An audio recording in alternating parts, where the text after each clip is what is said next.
All right, people, let's cover this story. Israel and our beloved President Joe Biden, he met with someone today. And yeah, the numbers are speaking loud and clear. I tell you, this thing is just motioning, it's speaking. And if you don't pay attention, you'll miss something. And how about that Mark Rubio? Possible.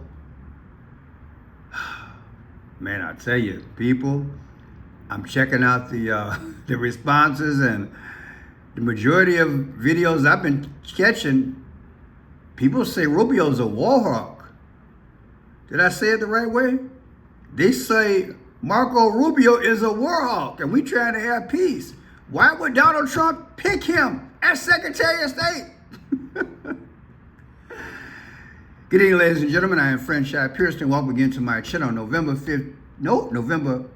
12th of 2024. And I have 6:29 in the PM. Happy, what, Tuesday it is? Yeah, we got Tuesday. 1 week ago, it was election night, and we did a 6-hour video. My God, time does fly. All right, people, let's get into this thing. We're going to get into this Middle East situation. Then we're going to talk about Marco Rubio. Then we're going to end this thing with Lakin Hope Riley. Yeah, because the guy who allegedly killed her, something went down today, and the numbers, man, it's unbelievable what's going on. Let's start. A meeting with Israeli President Isaac Herzog at the White House as the administration just continues to push for peace in the Middle East. That meeting coming as Biden's 30-day deadline for Israel to improve aid flow into Gaza expires. Here's Herzog speaking in the Oval Office just alongside Biden just a little bit ago. I know, Mr. President, that you're day in, day out actively seeking their safe return home as they are going through hell in the dungeons of Gaza. Clearly, you're thinking and working about the day after as well, which perhaps should be a trajectory of hope to the people of the region and the ability to have our neighbors as well as us live in security and peace. White House correspondent Karen Travers joining us now, plus foreign correspondent Britt Clennett. She's in Tel Aviv. So, Karen. So, yeah, that's the first part. Let's watch this other part here.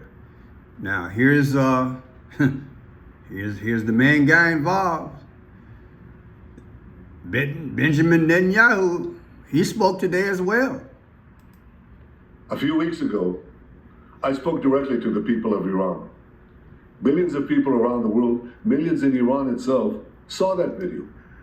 And after they saw it, many Iranians reached out to Israel. So today, I want to once again address the people of Iran. Since we last spoke, the Khamenei regime launched hundreds of ballistic missiles at my country, Israel. I wonder, did he tell you how much that attack cost? Well, I'm not guessing.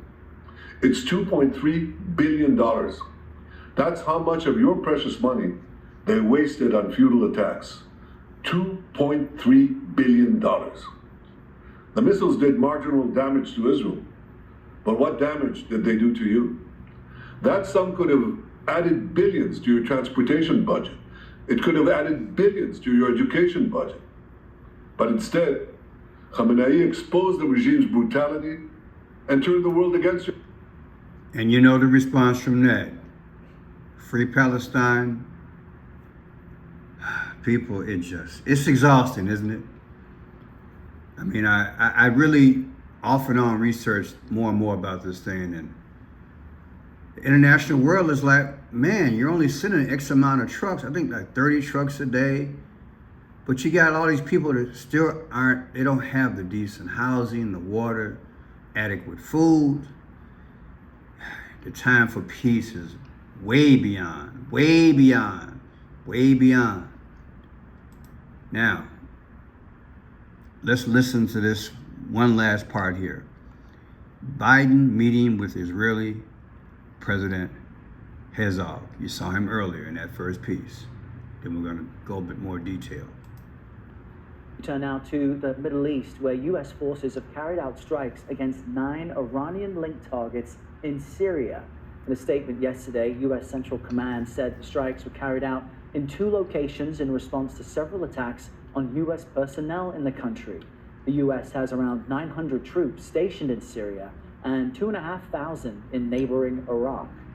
These strikes come as President Biden is set to meet with his Israeli counterpart, that's Isaac Herzog, at the White House today. Ahead of their meeting, aid organizations in Gaza say Israel's failed to meet U.S. demands to allow greater humanitarian access into the enclave, claiming Israeli actions have worsened the situation on the ground.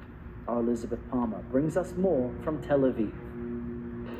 On the face of it, Israel's president is in the U.S. for a speech to a Jewish group. Neither he nor the White House have said what's going to be on the agenda when Isaac Herzog meets with President Biden. I noticed when this thing went across, I can't show the violence because I'll get in trouble on my set. But lately, I'm just going to come out with it. I'm assuming there's a body in there. But you see the colors, right? I've been covering this a long time, people. And I asked myself, what are the odds? Like the Phoenician purple and the Tiffany blue. It's not exactly it, but it makes you wonder how much of this stuff is, well, I'm not gonna say, but I'm tired of it like you're tired of it. Let's get into this story though. These are the trucks that are coming out there, right? Not enough food, they said. President Joe Biden, he had his meeting today, right? You know, we're gonna skip this. Here they are, shaking hands. The numbers are more important than this right now, because I already showed you enough of that. Now, according to Wikipedia, Isaac Herzog. Here's the guy he met with, Isaac Herzog. All right. His role, he's an Israeli politician who has been serving as the 11th president of Israel since 2021. He is the first president to be born in Israel after its declaration of independence. This guy's birthday is 9/22 of 1960. Now, I'm going to get into his numbers in a minute, but I want you to hear what Redacted is saying about Marco Rubio. And do you think he is a war hawk? Listen. That Rubio is on the record multiple times about he's almost as bad as Lindsey Graham in wanting to go to war with Iran. So if you don't get a deal, what's the alternative? Do we have to go to war? Is it necessary to be absolutely certain they don't have a nuclear weapon or the capability to build one? And I think that the best way to have achieved that is to leave in place both the unilateral sanctions and the international sanctions. You combine that with a very clear demarcation to the Iranian regime, and that is this: if you cross this threshold, you will face military action on the part of the United States. We don't want that to happen, but the risk of a nuclear Iran is so great that that option must be on the table. So if it came to that, that would be an option that you would actually absolutely consider and use. And let me tell you why. If we don't do it, someone else will. The Saudis are not going to sit there and watch Iran build a Shia bomb without a Sunni bomb. The Israelis are not going to sit there and watch a regime that calls for their destruction develop the capability to do so. But again, so people, honestly and truly, what is your view? What is your view as an American? It's like we can't catch a break. We can't catch a relaxation moment over here. We finally got the election done, tongue in cheek. And now, according to what I'm reading today and watching the videos, you've probably seen it too, this is probably the most questionable guy to be Secretary of State. And how come we just don't roll with sanctions? Sanctions, because President-to-be Trump has said sanctions has worked before. And when Biden lifted the sanctions, you see what we got. So let's give peace a chance. Now there's something here I need to show you. This guy posted this. Heath Ranger. I think he posted it on X. Says if Marco Rubio, get this, if Marco Rubio is named as Secretary of State, then every single person who donated money to the Trump campaign should demand a refund. And they should realize that Trump 2.0 is just Bush 1.0. Neocons galore. Endless wars. The swamp is in charge. Might as well ask Dick Cheney to be Secretary of State. At that point, we were all told that it would be different this time around, that Trump wouldn't choose swamp creatures to run his administration. And now we get Rubio. Wow. This is what I've been reading, y'all. Are you kidding me? That's what it's saying. If you want a real Secretary of State that can achieve peace, appoint Professor Jerry Sachs to the position, or Dennis Kucinich. And I've read a lot about Dennis Kucinich, and yeah, that's definitely... I'm exhausted. I'm war exhausted. Is this a thing where the powers are saying, okay, we let you in, but we need to get something out the deal? More money. Because you make millions of dollars in this military-industrial complex that one president back in the day told us to leave alone, but we just can't help ourselves, can we? Here's Marco Rubio. Here's his date of birth, May 28, 1971. You take May 28, 2024, he just had a birthday. Subtracted from today's date, 11/12 of 2024. Wow, you get 24 weeks. And what is 24? That's a target. That's X. X is the 24th letter of the alphabet. When you're X'd, you're doomed. Now let's go back to this guy named Herzog. Remember his birthday was May 28th. No, that was, here's Isaac here. Herzog, the gentleman who met with our commander-in-chief. I'm trying to be respectful, Mr. Biden. 9/22/1960. Okay. We're gonna hit him up in a second. The anniversary of the war in the Middle East, you take 10/7 of 2025. 2 years ago on 10/7 of 2023, that's when Hamas hit Israel. Today's date is this, 11/12 of 2024. So in relation to that, and this gentleman meeting with Biden today, that's 47 weeks ago, people. 47 weeks ago, Israel was attacked by Hamas. Well, I'll put it to you like this, I'm sorry. Yeah, put it to you like this. If you take today's date, 11/12, 47 weeks from now will be the anniversary of the day they were hit. October 7th. So you mean to tell me an Israeli high-profile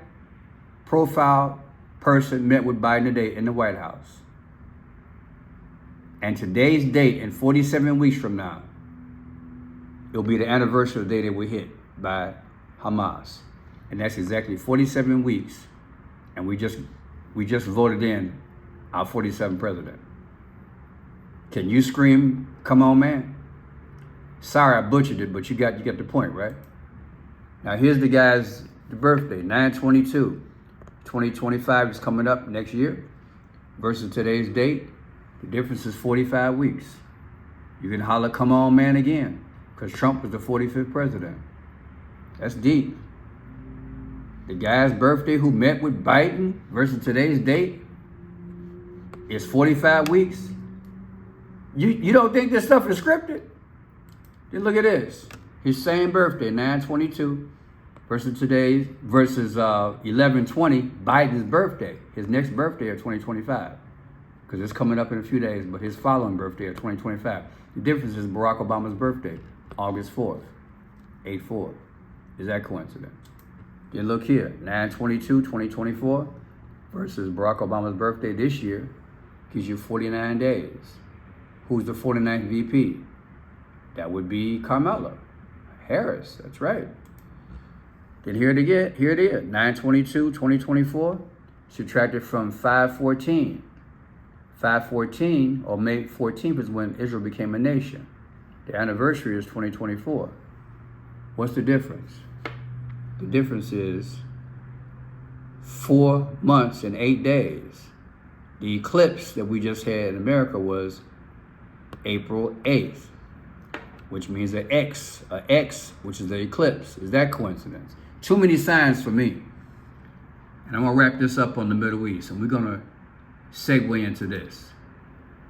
Suspect accused of killing Lakin Riley waives jury in murder trial. You guys remember that? The young girl got killed when she was running that morning for college. I'm gonna read this to you. Well, let me show you a picture out of respect. Lakin Riley. Here she is right here. I can get a bigger picture than that. Here she is right here. Lakin Riley. Okay? I don't want to lose my spot, so we're gonna wait. But check this out. Here's the suspect, right? He literally, today, he waived his right to a trial by jury. And he wants a bench trial. There's Lakin there. That's her there. Her body was found later on that day after she went jogging that morning. The suspect accused of killing, get this, 22-year-old nursing student Lakin Riley on the University of Georgia's campus has waived his right to a jury trial. The judge granted the defense motion for a bench trial for the suspect, Jose Ibarra, during a hearing in Athens, Clarke County on Tuesday. Now, he's from Venezuela, okay? The bench trial is scheduled to begin on Friday before Judge H. Patrick Haggard, who will render a verdict in the case. So that's this Friday. Her death became a rally cry for immigration reform for many conservatives, including now President-elect Donald Trump, okay?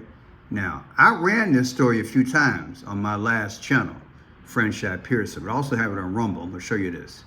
There's something else I believe brewing in relation to this, but let me show you guys something here. I have some notes here.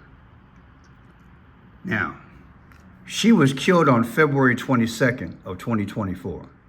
Notice the 2-2, February 22nd. And she was 22 years old, okay? Now, Lakin Hope Riley in Gematria comes out to 222, okay? And the actual date starts Friday for this bench trial, okay? And that's gonna come out to 22, I'm gonna show you that. Why all these 2-2s, okay? 2-2 is like danger and destruction, okay? That's what it comes out to, and that's what it comes out to, okay? You gotta trust me on that. Now, watch this here. Expected to begin this week. Good morning, Marky. Well, basically, the defense is asking the court to exclude certain pieces of evidence from being presented to the jury. Jury selection will begin this Wednesday. Now, when this happens, it mostly happens if they believe that evidence was obtained unlawfully, as if through an illegal search or without a warrant. Now, the defense argued that key evidence against the defendant was collected in violation of the defendant's rights. In this case, the defense is trying to exclude Ibarra's fingerprints on Riley's phone and cell phone data from 2 phones found in Ibarra's apartment. The judge decided that there wasn't enough evidence allowing prosecutors to present this potentially critical evidence to the jury. Marky? And what can we expect So yeah, that's enough right there. I think I'm only allowed like a minute. Let me see. I think I can go a little while longer. Yeah, I can do that. When the trial begins on Wednesday, Mills. Expect both sides to lean heavily on forensic evidence, witness testimonies, and any statements made by the accused. Illegal immigration, which had been so central to this year's presidential election, will loom large in the case as well. The idea that Jose... Okay, now let me show you what I did about a year ago. I have this on Rumble under Franchise Mike. You're welcome to check it out. Lakin Riley, Andrew Jackson, and Quincy Adams connection. Back in the day, these two guys, Andrew Jackson, Quincy Adams, I'm sure you heard of them. They had a feud going on for a number of years about who would be president. Does that sound familiar?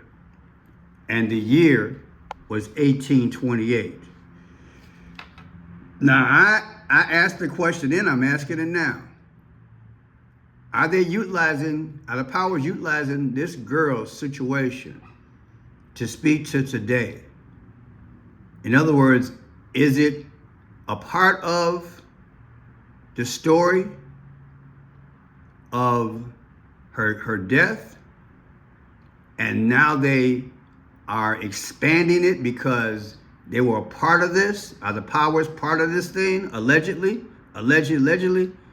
Or this thing just happened to be coincidental? I'll let you decide. Listen to this here.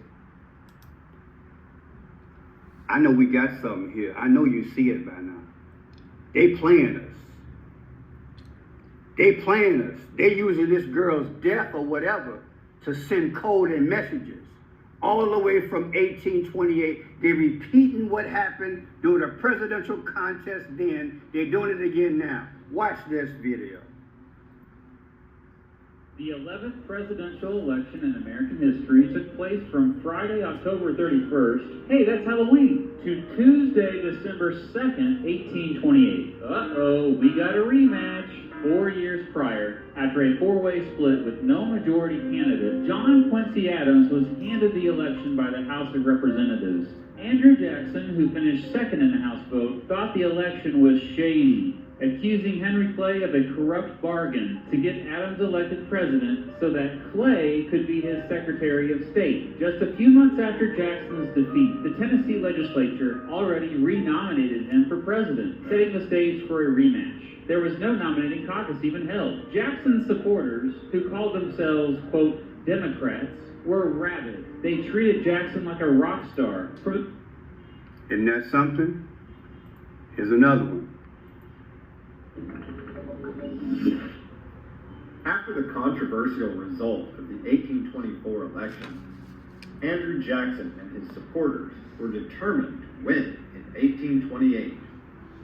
How did the election play out? The 1828 presidential election was a rematch of the 1824 contest between Andrew Jackson and John Quincy Adams. As the Democratic-Republican Party split apart after the election of 1824, Jackson's supporters formed the Democratic Party to support Jackson's candidacy. Many of Adams' supporters referred to themselves as National Republicans. Much like in 1824, Jackson was supported by a nationwide grassroots movement that increased the public's involvement in the political process. In what is... Look at that. Look at history repeat itself. That was the 11th presidential race compared to today's 47th presidential race. 11 versus 47 gives you 36. John Quincy Adams is Biden. Andrew Jackson is Trump. Trump is set to win this thing, according to history. Now look at this. This was in... Isn't that something? And this video here, people, I want to say this video here is 35 weeks old. And you hear what I just said? According to history, Trump is set to win. I mean, what are the odds? This girl's got on 1828. And it basically mirrored what happened between Joe Biden and Trump. It's just fascinating. Listen to this again. Mind-blowing. 7 verses 47 gives you 36. John Quincy Adams is Biden. Andrew Jackson is Trump. Trump is set to win this thing, according to history. Wow. Now look at this. This was in December 2nd of 1828. 1828. 1828. That ain't no coincidence. I don't care what nobody said. 1828. Now, I had another decode up here. I don't have it, so I'm going to have to see if I can do this on the fly. And I pray I can. And I'm going to do it right in front of y'all because I lost it. 12.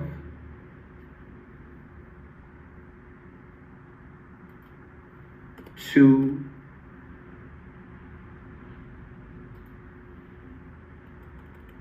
1828. Now watch this, people. It's 12/2.